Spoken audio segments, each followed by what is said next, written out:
Bien, continuaremos con otro aspecto de este periodo que estamos trabajando, que es la Guerra Fría. Y específicamente vamos a hablar de lo que se conoce como el proceso de descolonización. ¿Qué es esto de la descolonización? Nosotros sabemos que desde finales del siglo XIX Europa se había sumergido en una carrera imperialista por ocupar territorios en otras regiones del globo. Básicamente los territorios que había ocupado eran África y también el sudeste asiático. Estas potencias europeas, estas metrópolis que tenían dominio desde hacía tanto tiempo, habían obligado a esas colonias a participar en forma directa o indirectamente en las guerras mundiales que habían azotado a Europa en la primera mitad del siglo XX.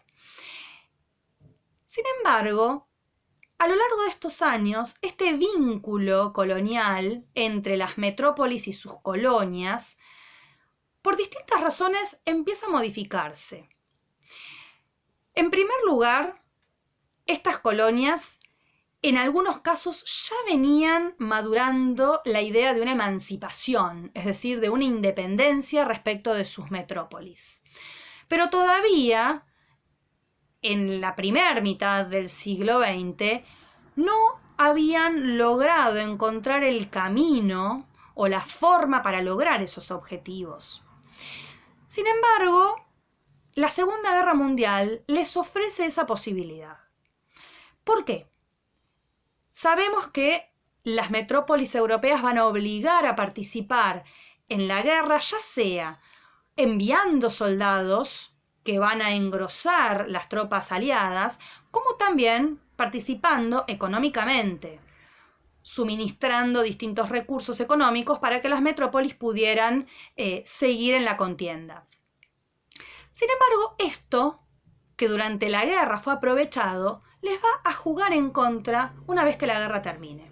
¿Por qué digo esto?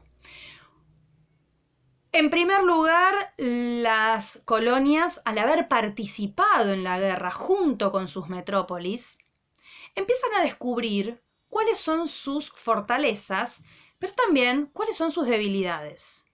Y lo que descubren es que estas metrópolis ya no están en ese lugar de superioridad y esa fortaleza que habían demostrado en el pasado. Esas metrópolis han quedado destruidas después de la guerra y sus ejércitos han quedado diezmados. Y eso es observado por aquellos soldados que habían participado, esos soldados de las colonias que habían participado. Entonces, en estos soldados la idea de la debilidad europea empieza a tener cada vez más asidero. Por lo tanto, estas ideas son transmitidas. Europa ya no es lo que era. Está débil. Y hay que aprovechar ese momento de debilidad europea, porque quién sabe en el futuro eso pueda volver a recuperarse. Entonces, el concepto del europeo superior había quedado, por lo menos en esos años, luego de la guerra, suspendido. En segundo lugar, estos movimientos nacionalistas cada vez tenían más fuerza. Sentían de alguna manera que el mundo estaba atravesando un periodo de cambio. Entonces ellos intentan sumarse a este movimiento, ¿no?, de transformación. Si a esto le sumamos que Estados Unidos de alguna manera propiciaba la emancipación de las colonias, esto era un punto también a favor. Por supuesto que acá hay, digamos, una devolución de favores. Si Estados Unidos colaboraba con la liberación posible de estas colonias, Estados Unidos considera que van a poder sumarse a su área de influencia en el contexto de la Guerra Fría. Entonces, Estados Unidos tiene un discurso anticolonialista. explica, incluso da argumentos de que en el pasado Estados Unidos había sido una colonia, por lo tanto ellos no quieren hablar de colonialismo, aunque sabemos que ejercía un gran poder imperialista, sobre todo en América Latina, ¿no es cierto?, en el Caribe, pero sin embargo su discurso era anticolonialista. Entonces, también estas colonias sienten que van a ser apoyados por tanto Estados Unidos como también por la Unión Soviética, que no tenía una política imperialista como había tenido en el pasado Rusia. Entonces, hay muchos factores que de alguna manera contribuyen a alimentar en la mentalidad de los países o de estas colonias, en verdad, la idea de una liberación. Entonces, desde la terminación de la Segunda Guerra Mundial y por las siguientes 3 décadas vamos a tener movimientos emancipadores. Esto es lo que se llamó el proceso de descolonización, el proceso a través del cual las colonias dejan de ser dependientes políticamente de sus metrópolis. ¿Cuáles fueron los territorios emancipados? Básicamente vamos a hablar de África y del sudeste asiático. ¿Cuáles van a ser las metrópolis que más territorios van a perder entonces en este proceso? Bueno, claramente van a ser las dos potencias que habían sido imperialistas por excelencia. Estamos hablando básicamente de Inglaterra y Francia. Por supuesto, había otros territorios que habían formado parte de otros imperios coloniales. Había muchas colonias españolas, había colonias portuguesas, había colonias belgas, holandesas, no tanto alemanas, porque las colonias alemanas ya se habían repartido luego de la Primera Guerra Mundial. Pero digamos que va a haber muchos imperios coloniales, pero los más importantes eran el inglés y el francés. Entonces, claramente vamos a estar hablando de estos dos procesos. Y acá tengo que hacer una aclaración, porque no fue igual el proceso de descolonización que vivieron las colonias británicas de aquel proceso que vivieron las colonias francesas. Mientras los británicos eligieron hacer un proceso emancipador gradual y de alguna manera, si se quiere, voluntario, en el caso francés fue al revés. ¿Qué quiero decir con esto? Inglaterra fue negociando con sus colonias la independencia. Es decir, que en forma gradual le fue otorgando a las distintas colonias su independencia. Pero de esta manera, a través de esta negociación diplomática, de alguna manera lo que conseguía Inglaterra era conservar un vínculo cultural y económico con esas regiones.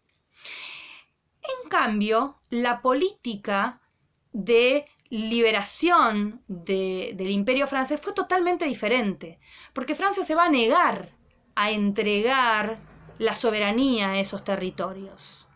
Francia va a resistirse, va a querer conservar su imperio colonial, aún sabiendo los riesgos que esto significaba, porque el ejército francés después de la Segunda Guerra había quedado destruido. Entonces, el proceso de descolonización del Imperio francés fue extremadamente violento y se va a llevar a cabo a través de varias guerras.